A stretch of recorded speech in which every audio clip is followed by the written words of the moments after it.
من سن سنة حسنة له أجرها وأجر من عمل بها ولا ينقص من أجورهم شيئا ومن سن سنة سيئة وله وزرها ووزر من عمل بها ولا ينقص من أوزارهم شيئا. உலமாக்கள் யார்? பாகம் 2. அஷ்ஷேக் யஹ்யா சில்மி ஹஃபிதஹுல்லாஹ். அல்ஹம்துலில்லாஹி ரப்பில் ஆலமீன் வஸ்ஸலாத்து வஸ்ஸலாமு அலா மன் லா நபிய பஅதஹு அம்மா பஅத். உலமாக்களுடைய பண்புகளில் ஒரு முக்கியமான அம்சம் என்னவென்றால், உலமாக்களாக இருப்பவர்கள் எப்பொழுதுமே மற்ற உலமாக்களை மதிப்பவர்களாக இருப்பர். அவர்கள் மற்ற உலமாக்களை ஒருபோதும் இழிவுபடுத்த மாட்டார்கள்.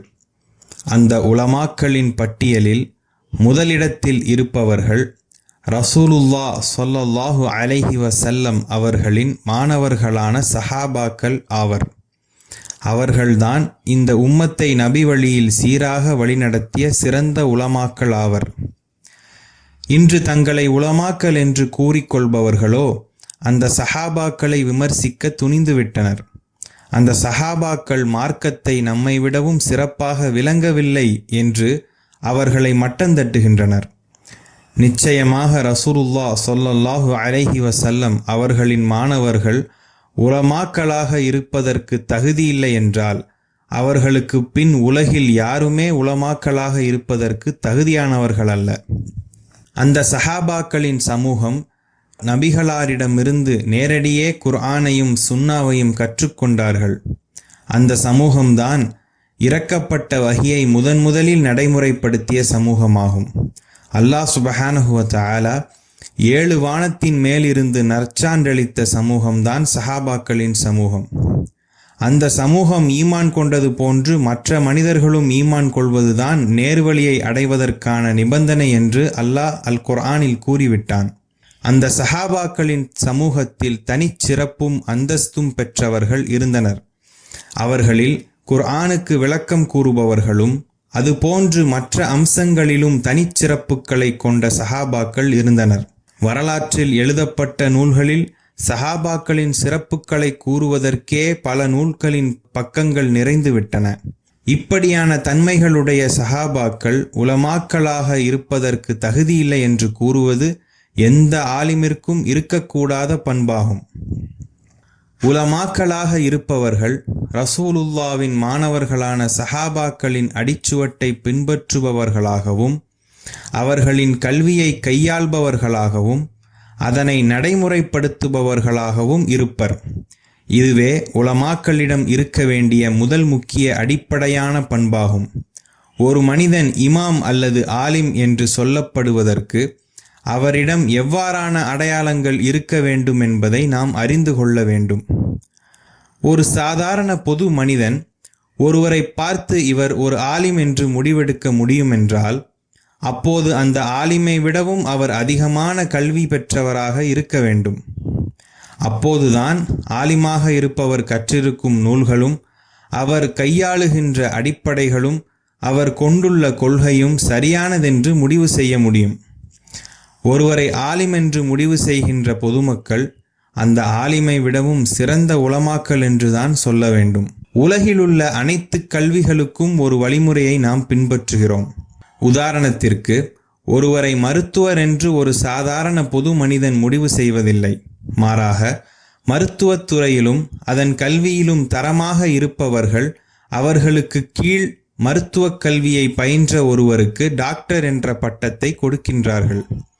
அதற்கும் முன்னால் அவருடைய கல்வியையும் அதில் அவரது தரத்தையும் மருத்துவத்தில் அவருக்கு இருக்கின்ற திறமைகளையும் தகுதிகளையும் பரிசீலனை செய்த பின்னால்தான் அவரை ஒரு தகுதியான மருத்துவராக அங்கீகரித்து அவருக்கு டாக்டர் என்ற பட்டத்தை கொடுக்கின்றனர்.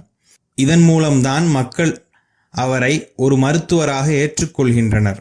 ஒரு நோய்க்கு யாரோ ஒருவர் மருந்தை கொடுப்பதனால் அவரை நாம் யாரும் மருத்துவர் என்று ஏற்றுக்கொள்வதில்லை.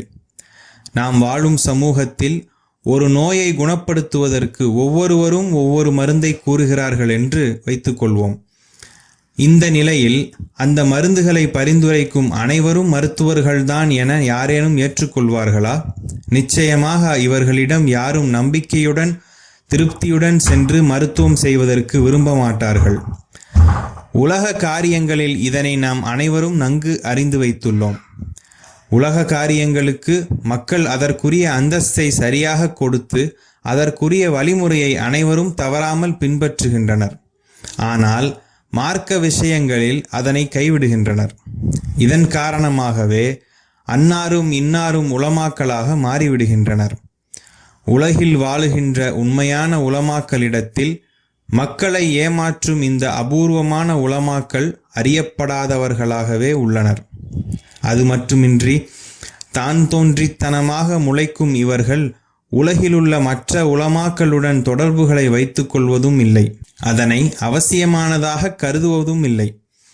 நாங்களும் உலமாக்கள்தான் என்று கூறுபவர்கள் இஸ்லாத்தின் கல்வியை மதிக்கின்றவர்கள் என்றால் நிச்சயமாக அக்கல்வியை சிறப்பாக சுமந்த உலமாக்களுடன் தொடர்புகளை வைத்திருப்பார்கள்.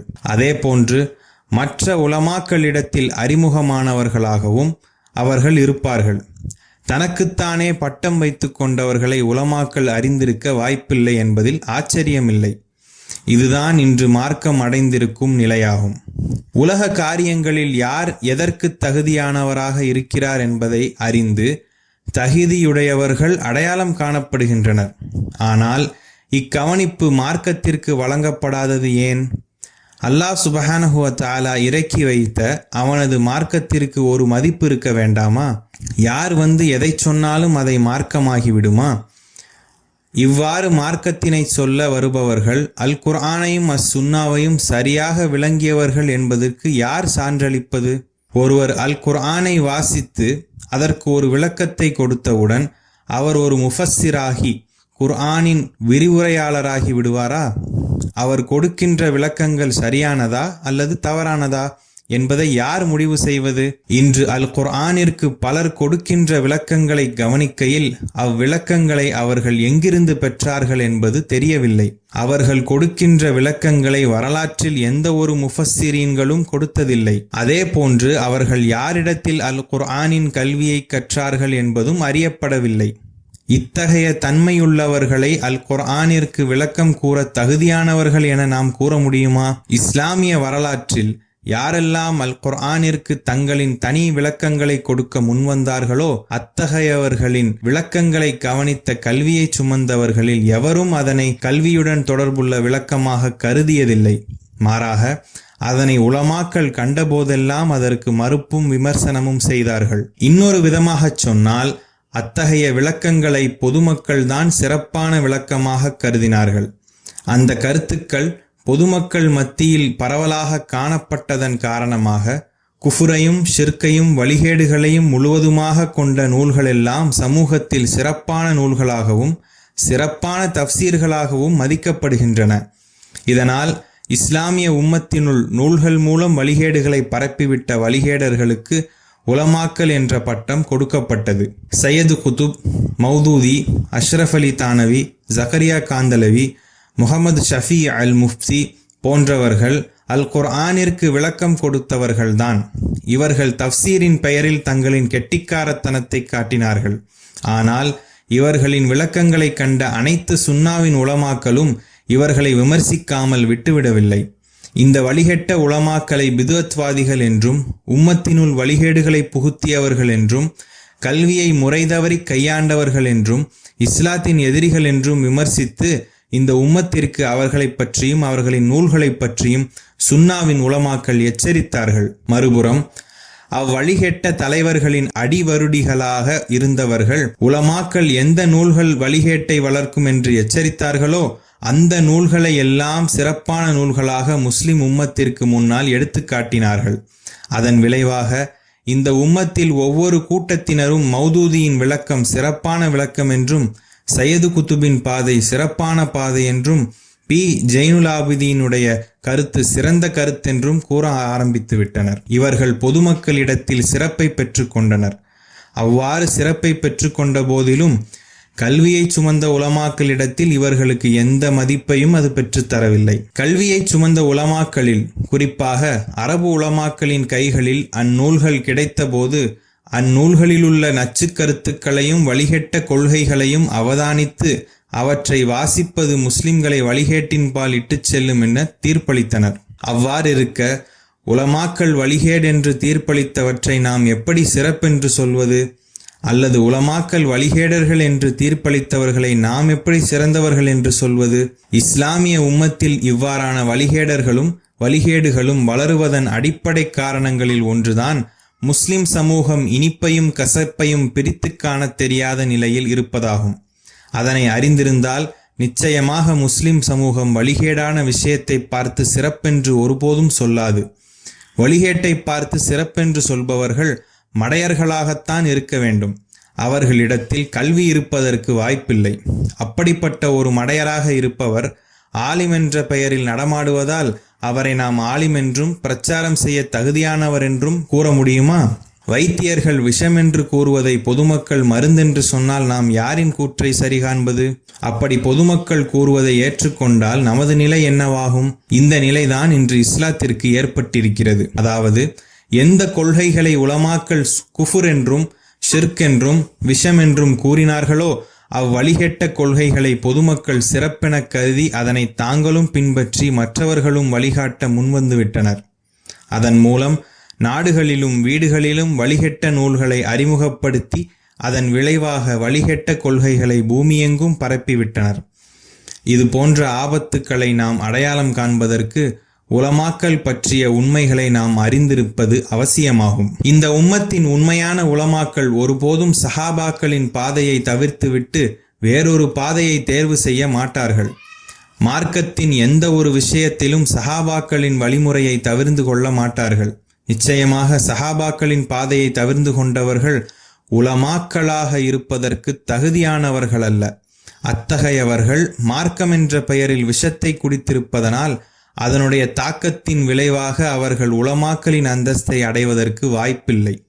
எனவேதான் இப்பண்புகளை கொண்டவர்கள் இந்த உம்மத்தின் தகுதியான உலமாக்களை தவறான கண்ணோட்டத்துடன் பார்க்கின்றனர். அதே போன்று அல்லாஹுவின் வேதத்தை திறந்து அதன் வசனங்களை தங்கள் சுயபுத்தியின் விளக்கத்தில் பார்க்கின்றனர். அல்லது தாங்கள் வாழும் சமூகத்தின் நிலைப்பாட்டிற்கு தக்க தங்களின் தேவைக்கேற்ப அல் குர்ஆன் வசனங்களையும் ஹதீஸ்களையும் ஃபிக்ஹின் சட்டங்களையும் அமைத்துக் கொள்கின்றனர்.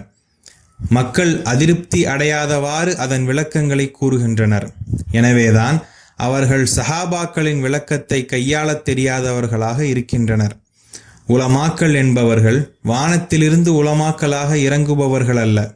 மாறாக உலமாக்கள் என்பவர்கள் கல்வியை தரமாக சுமந்திருக்கும் உலமாக்களை தேடி அவர்களை நெருங்கி அவர்களின் சபைகளில் அமர்ந்து கல்வியை கற்றுக்கொண்டவர்களாக இருப்பர். கல்விக்கென்று தமது வாழ்வில் உழைப்பவர்களாகவும் அதற்கென போராடுபவர்களாகவும் இருப்பர்.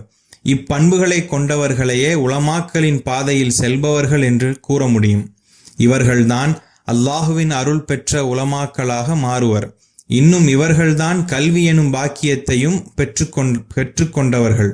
இதற்கு முரணான பண்புடையவர்கள் உலமாக்களின் பாதையில் செல்பவர்களாக இருக்க மாட்டார்கள்.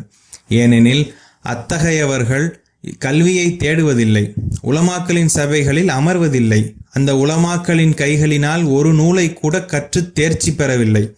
இத்தனைக்கும் பின்னர் தன்னை ஆலிம் என்று ஒருவர் சொன்னால் அவர் வானத்திலிருந்துதான் ஆலிமாக இறங்கியிருக்க வேண்டும். காரணம், அவர் உலகில் கல்வியை அதன் வழிமுறையோடு பெற்றுக்கொண்டதற்கு எந்த ஒரு ஆதாரமும் அடையாளமும் இல்லை. இந்நிலையில் தன்னை ஆலிம் என்று சொல்பவர் பிறருக்கு கற்றுக் கொடுக்கின்ற விளக்கங்களை அவர் எங்கிருந்து பெற்றார் என்பது யாரும் அறியாத மர்மமாக மாறிவிடுகிறது. உண்மையில் அது மர்மமல்ல. நிச்சயமாக அவர் தன் நாவினால் சொல்லும் அனைத்தும் அவரது உள்ளத்தில் ஷைத்தான் போடுகின்ற ஊசலாட்டங்களாகும். அந்த ஊசலாட்டங்கள் தான் அவரது தலையில் கல்வியாக புகுந்திருக்கிறது.